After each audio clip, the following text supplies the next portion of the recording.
आखिर किस श्राप के कारण वो ब्राह्मण फिर से दरिद्र हो गया।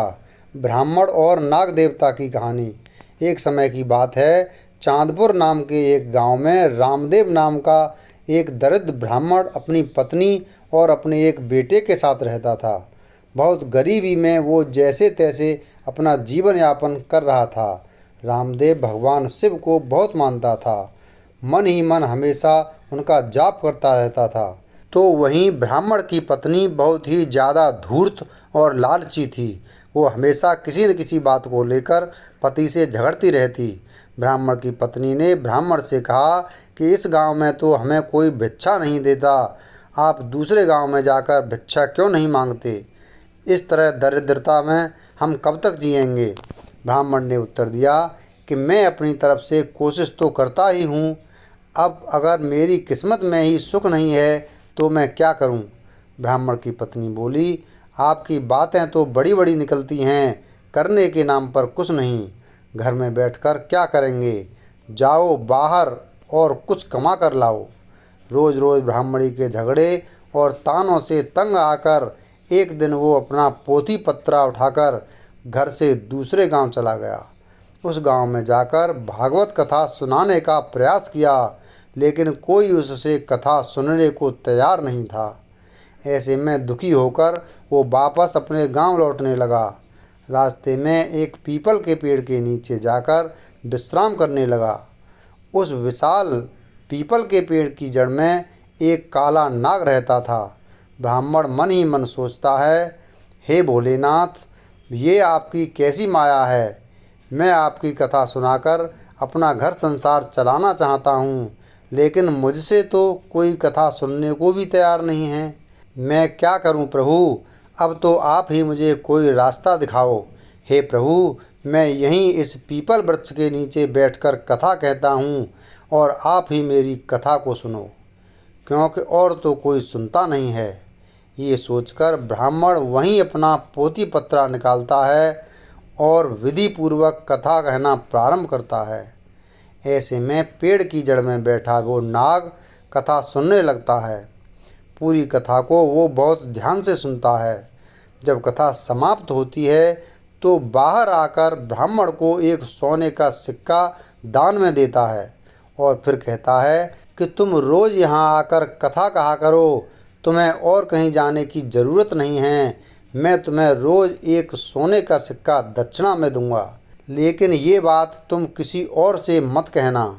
ब्राह्मण उसकी बात मान लेता है। नाग के जाने के बाद वो भगवान शिव को धन्यवाद देते हुए कहता है कि प्रभु, आपने तो मेरी ज़िंदगी ही बदल दी। मैंने आपसे थोड़ा मांगा, आपने तो मेरी झोली भर दी। आपकी महिमा अपरंपार है प्रभु। अब वो ब्राह्मण रोज़ सुबह सवेरे वहाँ नहा धोकर आ जाता और उस नाग देवता को कथा सुनाता और रोज़ वो एक सोने का सिक्का लेकर घर जाता। बहुत जल्द ही वो दरिद्र से अमीर बन गया। अब उसके पास किसी भी चीज़ की कोई कमी नहीं थी। पूरे गांव के लोग उसकी प्रगति को देखकर आश्चर्यचकित थे। लोगों के मन में तरह तरह के सवाल पैदा हो रहे थे। बहुत लोगों के दिमाग में तो ये भी चल रहा था कि ज़रूर ये ब्राह्मण कोई गलत काम कर रहा है, जिसकी वजह से वो इतनी जल्दी इतना धनवान हो गया है। अब लोग ब्राह्मण की पत्नी से सवाल करने लगे। पड़ोसन ने पूछा कि तुम्हारे पति के पास इतना धन कहाँ से आ गया है, आखिर ऐसा कौन सा काम करने लगा है वो। ब्राह्मण की पत्नी बोली, वो दूसरी जगहों पर जाकर कथा सुनाते हैं, उसी से उन्हें जो धन मिलता है वो ले आते हैं। पड़ोसन ने आश्चर्य से कहा, कथा सुनाने के लिए इतना धन भला कौन देता है। अब तो उसकी पत्नी के मन में भी कई सवाल उठने लगे। तो वो पति से पूछने लगी कि इतना धन आपको कौन देता है। लेकिन ब्राह्मण से तो नाग देवता ने किसी को कुछ बताने से मना किया था, इसलिए वो कुछ नहीं बताता। लेकिन उसकी पत्नी तो उसके पीछे ही पड़ गई। वो जिद करने लगी जिससे ब्राह्मण सोने के सिक्के के बारे में उसे बता दे कि वो कहाँ से आता है। ऐसे में एक दिन ब्राह्मण विवश हो गया और उसने धीरे से पत्नी को नाग के बारे में सब बता दिया। अब तो उसकी पत्नी के मन में काफ़ी ज़्यादा लालच आ गया। उसने सोचा कि ज़रूर उस पीपल के पेड़ के नीचे खजाना है जहाँ से वह नाग सोने की मोहर लेकर देता है। अगर उस नाग को मार दिया जाए तो पूरा खजाना मिल सकता है। इसलिए ब्राह्मणी ने अपने पति को खाने में नशे की दवा मिला दी, जिससे सुबह को उसकी नींद ही नहीं खुली। और उसने अपने जवान बेटे को उठाकर कहा, सुनो बेटा, वहाँ पीपल के पेड़ के नीचे रोज़ तुम्हारे पिता कथा कहते हैं, जिसे सुनने के बाद एक नाग सांप आकर उन्हें सोने का सिक्का देता है। उस पीपल के पेड़ की जड़ में ज़रूर कोई खजाना दबा हुआ है। तुम आज वहाँ जाकर कथा कहो, और जब कथा समाप्त होने पर वो सर्प तुम्हें सिक्का देने आए तो उसे मारकर उस पेड़ के नीचे से पूरा खजाना निकाल कर ले आना। बेटे को भी लालच आ गया और वो पोथी पत्रा लेकर उस पेड़ के नीचे जा पहुंचा और जाकर कथा कही। जब नाग देवता सिक्का लेकर उसे देने आए तो उसने नाग पर फावड़े से प्रहार कर दिया, जिससे नाग की पूंछ कट गई और वो किसी तरह बचकर वहां से निकल गया।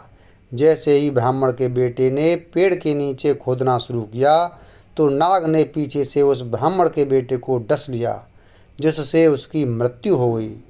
इधर जब ब्राह्मण का नशा टूटा तो उसने देखा कि उसका पोथी पत्रा वहाँ नहीं है।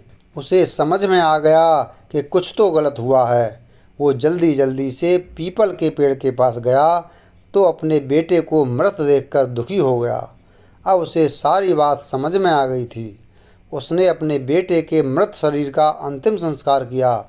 उसके बाद ब्राह्मण ने अपनी पत्नी से कहा, मुझसे बहुत बड़ी भूल हो गई कि मैंने नाग देवता के मना करने के बावजूद तुमसे ये बात बताई। आज तुम्हारे लालच की वजह से हमारे पुत्र को हमने खो दिया। लेकिन उसकी पत्नी को उसकी बात का कोई असर नहीं हुआ। दूसरे दिन उसकी पत्नी ने उससे कहा कि आप जाकर उस नाग देवता को कथा सुनाइए, कम से कम घर का खर्च तो चलता रहे। पत्नी की बात से विवश होकर वो अपना पोथी पत्रा लेकर फिर उस पीपल के पेड़ के नीचे गया और कथा कही। कथा समाप्त होने पर वो नाग बाहर आया और उसने ब्राह्मण से क्रोधपूर्वक कहा, तुम यहाँ से चले जाओ ब्राह्मण।